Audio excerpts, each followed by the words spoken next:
పెబిల్స్ తెలుగు. సుబ్రత విద్య నేర్పుతుంది. 7వ class leader Ashok. అతని క్లాస్ టీచర్ విద్యార్థులందరూ ప్రార్థనకు తప్పకుండా హాజరు కావాలని, రాని వాళ్లకు కఠిన శిక్ష పడుతుందని చెప్పారు. ఆ రోజు ఒక్కడు మాత్రం రాలేదు. ఎవరో అని అందర్నీ లెక్కించి చూడగా మురళి రాలేదని తెలిసింది.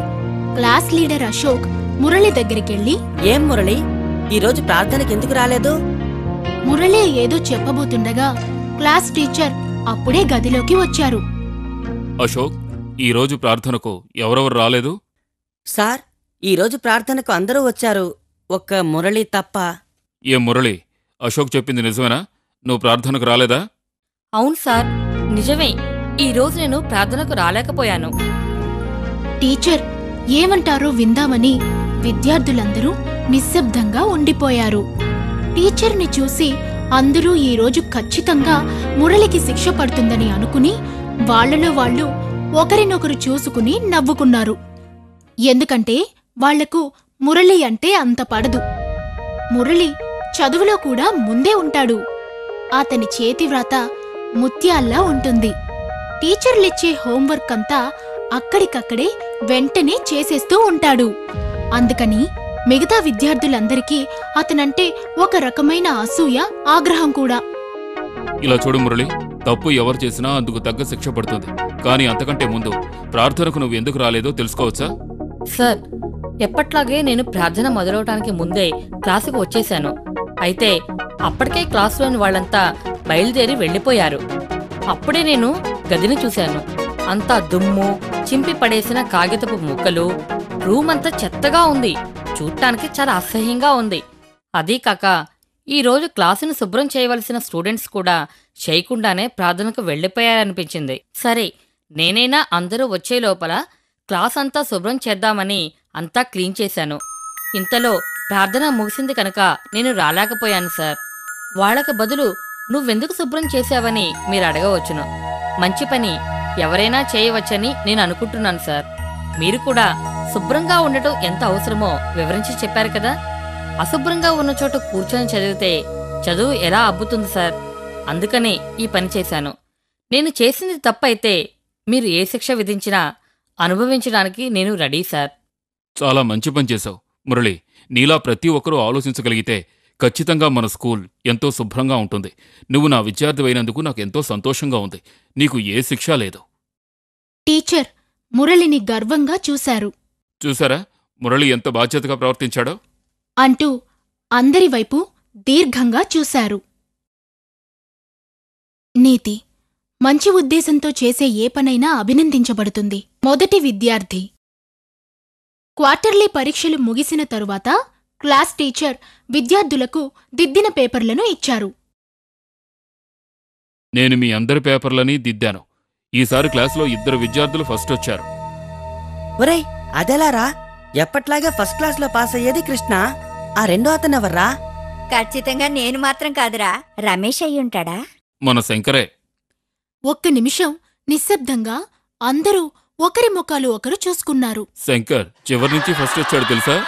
క్లాస్లోని పిల్లలందరూ ఎగతాళిగా నవ్వడం ఆరంభించారు. నవ్వకండి. శంకర్, నువ్వు కూడా ఫస్ట్ రావచ్చు. అలా రావాలంటే ముందుగా నువ్వు సినిమాలు, టీవీలు చూడడం మానేయాలి. ఉదయం 5 గంటలకే లేచి చదవడం మొదలుపెట్టు. నేనిచ్చే హోంవర్క్ని వాయిదా వేయకుండా వెంటనే పూర్తి చెయ్యి. నీకు పాఠంలో ఏదైనా సందేహం ఉంటే నన్ను అడుగు. సార్, నేను అలా చేస్తే ఫస్ట్ ర్యాంక్ తెచ్చుకోగలనా సార్? నమ్మకం ఉంటే తప్పకుండా తెచ్చుకోగలవు. శంకర్ ఇంట్లో, ఏరా శంకర్, ఎప్పుడు లేపినా 8 గంటల వరకు లేచేవాడివి కాదు, ఇప్పుడు 5 గంటలకే లేచి చదువుతున్నావు. ఇదిగో కాఫీ, తాగిన తర్వాత చదువుకో. శంకర్ టీచర్ చెప్పింది బాగా గుర్తుంచుకున్నందున త్వరలోనే అతనిలో ఎంతో మార్పు కనిపించింది. హాఫ్ ఇయర్లీ ఎగ్జామ్స్ పూర్తయ్యాక హాఫ్ ఇయర్లీ ఎగ్జామ్ మార్కులు నేనిప్పుడు చెప్పబోతున్నాను. క్లాస్లో ఈసారి ఫస్ట్ ర్యాంక్ ఎవరికొచ్చిందో మీకు తెలుసా? మన చివరి బెంచ్ శంకర్కే. అనగానే విద్యార్థులందరూ చప్పట్లు కొట్టి శంకర్ని అభినందించారు.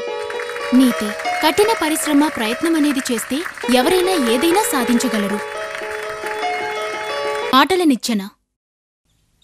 ఆ బ్యాంక్లోకి అడుగుపెట్టిన శంకరన్కి ఎంతో ఆనందంతో పాటు ఆశ్చర్యం కూడా కలిగింది. తన కళ్లను తానే నమ్మలేకపోయాడు. ఇతను ఇక్కడున్నాడేమిటి? ఆశ్చర్యంగా ఉంది. శంకరన్ కొంచెం వెనక్కి వెళ్లి పాత జ్ఞాపకాలను తిరగవేయసాగాడు. ఒక గ్రామంలో ఆయన టీచర్గా పనిచేస్తుండేవారు. అప్పుడు 8వ క్లాస్ టీచర్గా ఆయనే ఉన్నారు. ఆయన క్లాస్లోనే రంగన్ చదువుకునేవాడు. అతనికి వత్తులు పలకడం, అక్షరాలు చేర్చి చదవడం కూడా సరిగ్గా వచ్చేది కాదు. రంగా, పాఠంలోని మొదటి పేజీలో ఉన్నది కొంచెం చదువు. ఒకానొక కాలంలో చాలు చాలు, మాటలను అలా ఖూనీ చేస్తున్నావేంటి? ఒక్క అక్షరం కూడా సరిగ్గా పలకలేకపోతున్నావు. మూర్ఖుడా మూర్ఖుడా, చదువురాని చవట, మందమతి వెధవ. ఈసారి అన్ని సబ్జెక్ట్స్లోనూ ఫెయిల్ అయిపోయావు. పోయినసారి ఎలా చేసావో ఏం చేసావో గానీ లెక్కల్లో మాత్రం మార్కులు తెచ్చుకున్నావు. ఈసారి అందులో కూడా పోయింది. నీ బుర్రలో అసలు ఏముందిరా? బంకమట్ట, నీకస్సలు చదువు అవ్వదురా. అతను దేనికి సమాధానం చెప్పకుండా మౌనంగా తల వంచుకుని నిల్చొని ఉండేవాడు. దానికి తిట్టేవారు. ఎరా బడుద్దాయ్, నోరు మూసుకుంటే ఏమిటో అర్థం? నోరు తెరిచి మాట్లాడితే ముత్యాలేమన్నా రాలిపోతాయా? నీకు బుద్ధి చెప్పి నా తెలివి తెల్లారిపోయేలా ఉంది. ఛ, నువ్వెప్పుడు బాగుపడతావో ఏమిటో. ఏళ్లు గడిచిపోయాయి. శంకరన్ కూడా ఉద్యోగం నుంచి రిటైర్ అయ్యారు. ఆయన పెద్ద కొడుకు చెన్నైలో ఉండడం వలన ఆయన అతనితో పాటు అక్కడే ఉంటున్నారు. ప్రతి నెల తన పెన్షన్ డబ్బులు తీసుకోవడానికి ఆయన బ్యాంక్కి వెళ్తుంటారు. అలా వచ్చినప్పుడే ఈ రోజు ఆయన రంగన్ని చూసి కొంచెం తడబడ్డారు. ఆయన నీకు చదువు రాదు అని అన్నవాడే ఈ రోజు బ్యాంక్లో పనిచేయడం చూసి ఎంతో ఆనందపడ్డారు. అతను చూడకుండా ఇంకొక వైపుకు వెళ్లి నిలుచున్నారు. అయితే ఎవరినైతే ఆయన చూడకూడదనుకున్నారో అతనే ఆయన్ని చూసేశాడు. సార్, ఎలా ఉన్నారు సార్? బాగున్నారా? నన్ను గుర్తుపట్టలేదా? నువ్వు నువ్వు ఏమిటి సార్, నన్ను గుర్తుపట్టలేదా? నేనే సార్, మీ స్టూడెంట్ రంగన్ని. అవును సార్, అదే మందమతి రంగన్ని. ఏం సార్, ఆశ్చర్యంగా ఉందా? ఇతనేమిటి ఇక్కడ పనిచేస్తున్నాడని? పోయిన నెల నాకు ఇక్కడికి ట్రాన్స్ఫర్ అయింది సార్. నేను ఈ హోదాలో ఉండడానికి కారణం మీరే. మీరు నన్ను స్కూల్లో మందమతి వెధవా అని తిట్టినప్పుడు మొదట్లో ఎంతో కోపం వచ్చేది. కానీ తర్వాత బాగా ఆలోచించాను. నేనెందుకు ఇలా తిట్లు తినేవాడిలా ఉండాలి అని. ఎలాగైనా సరే మారాలని పట్టుబట్టి శ్రమించాను. శ్రమకు తగ్గ ప్రతిఫలం దొరికింది. నిజం చెప్తున్నాను సార్, నేను ఈరోజు ఇంత పెద్ద హోదాలో ఉండడానికి కారణం మీ మాటలను నిచ్చెనగా చేసుకున్నందువల్లే. మీ రుణం నేనెప్పటికీ తీర్చుకోలేను సార్ అంటూ తనను తాను మైమర్చిపోయి మాట్లాడుతూనే ఉన్న రంగన్కి ఏం జవాబు చెప్పాలో తెలియక తన మాటలకు ఇలాంటి శక్తి కూడా ఉందా అని ఆలోచిస్తూ శిలలాగా నిలుచునే ఉండిపోయారు శంకరన్. చేయలేనిదంటూ ఏదీ లేదు. కఠిన పరిశ్రమ, ప్రయత్నం చేస్తే ఎవరైనా ఏదైనా సాధించగలరు. ఎగతాళి రమణి 8వ క్లాస్ చదివే విద్యార్థి. అతనంటే ఎవరికీ ఇష్టం లేదు. ఎందుకంటే అతను అందరినీ ఎగతాళి చేస్తూ ఏదో ఒక పేరు పెడుతూ ఉంటాడు. టీచర్లందరి దగ్గర చెడ్డ పేరు తెచ్చుకోవడానికి కారణం కూడా రమణి వద్ద ఉన్న ఈ ఎగతాళి చేసే చెడ్డ అలవాటే. దీనికి ముఖ్య కారణం అతని తల్లిదండ్రుల అతిగారాభమే. వారు అతను అడిగినవన్నీ కొని ఇచ్చేవారు. అందుకని బాధ అనేదే తెలియకుండా పెరిగాడు. ఫలితం ఇంకొకరి బాధను అర్థం చేసుకునే అవకాశమే లేకుండా పోయింది. ఆ రోజు పిలక పెట్టుకున్న ఒక వ్యక్తి నడుచుకుంటూ వస్తున్నాడు. అతన్ని చూసి హే కొత్తిమీర కట్ట హే అంటూ గట్టిగా అరుస్తూ నవ్వసాగాడు. అయితే అతను సడన్ గా ఇతన్ని చూసి అటువైపే రావడం వలన రమణికి మనసులో భయం కలిగింది. వెంటనే పరిగెత్తసాగాడు. మలుపు తిరుగుతుండగా ఎదురుగా వస్తున్న సైకిలుకి గుద్దుకుని క్రింద పడిపోయాడు. కళ్ళు తెరిచి చూడగా కుడికాలికి పెద్ద కట్టుకట్టి ఉండడం, తనొక హాస్పిటల్లో ఉన్నాడన్న సంగతిని గుర్తించాడు. పక్కనే నుంచున్న అమ్మని అయోమయంగా చూశాడు. ఆమె చిరునవ్వుతో, ఏమీ కాలేదు నాన్న. సైకిల్కి తగిలి క్రింద పడ్డావు కదా, అప్పుడు కాలికి బాగా దెబ్బ తగిలింది. ముందులా నడవడానికి 1 నెల పడుతుందని డాక్టర్ చెప్పాడు. మందులవి వ్రాసిచ్చారులే, అంతా సరిపోతుంది నాన్న. నువ్వేం దిగులు పడకు అంటూ కొడుకుని ఓదార్చింది. రమణి కళ్లల్లో చివ్వున నీళ్లు తిరిగాయి. అయ్యయ్యో, అయితే నేనిక స్కూలుకి వెళ్ళలేనా? మిగతా పిల్లల్లా పరిగెత్తుతూ ఆడుకోలేనా? ఇంకో వారం రోజులు రెస్ట్ తీసుకో, తర్వాత స్కూల్కి వెళ్ళొచ్చు.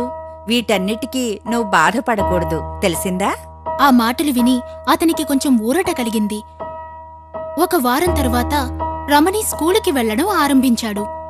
ఇదివరకటిలా అతను వేగంగా నడవలేకపోయాడు. కుంటుకుంటూ నడవసాగాడు.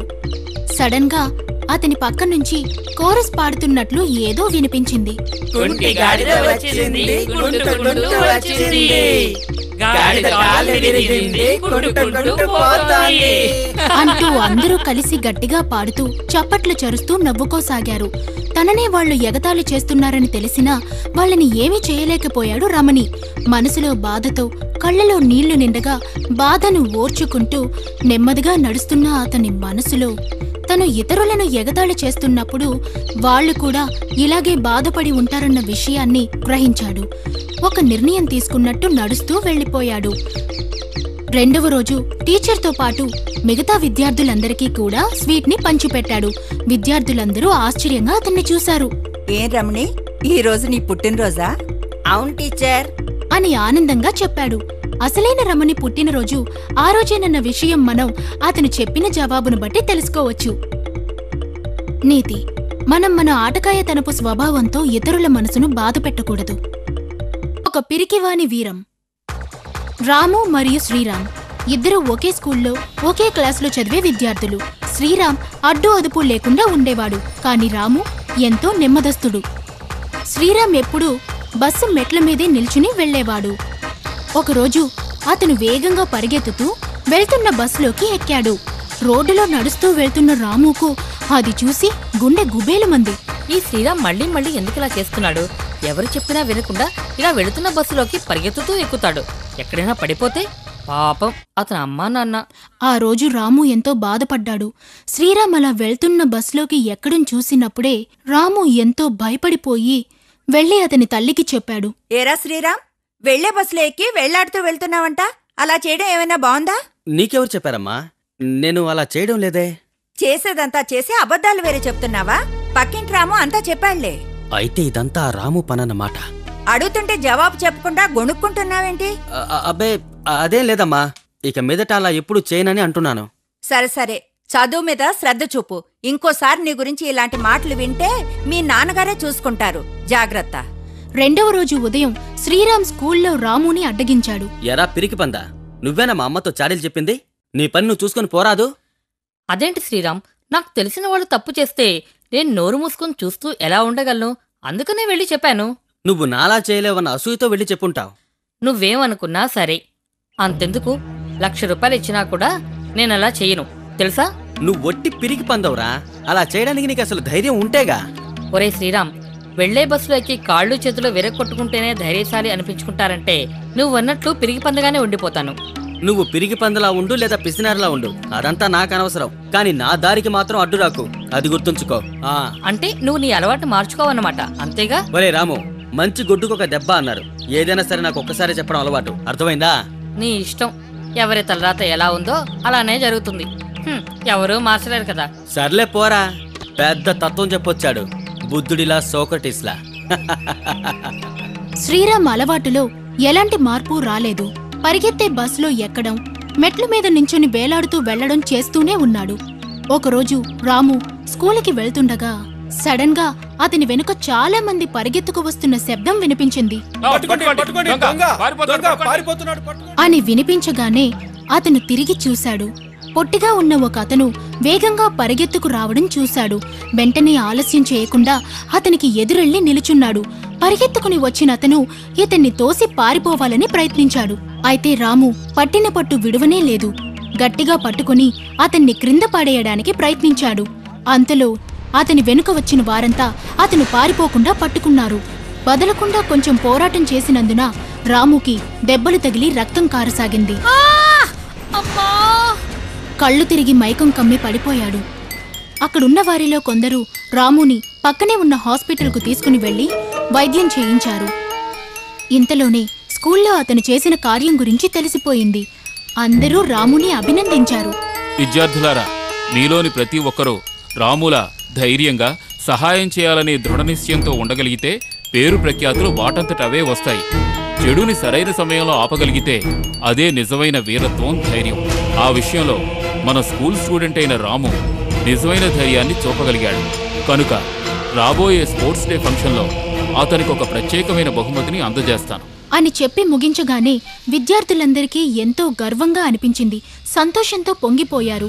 అలవాటు ప్రకారంగా బస్సులో వేలాడుతూ వెళ్తున్న శ్రీరామ్ని ట్రాఫిక్ పోలీస్ పట్టుకోగా ఆయన్ని వేడుకుని బ్రతిమిలాడినా తప్పించుకోలేకపోయి ఫైన్ కట్టి అవమానంతో స్కూల్కి లేట్గా వచ్చిన శ్రీరామ్ రాముని పొగుడుతూ హెడ్మాస్టర్ అన్న మాటలు విన్నట్లుగా తలదించుకుని నిల్చుని ఉండిపోయాడు.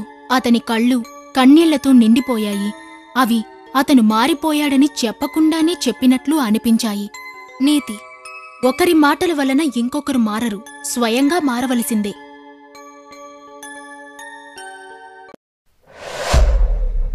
పెబిల్స్ తెలుగు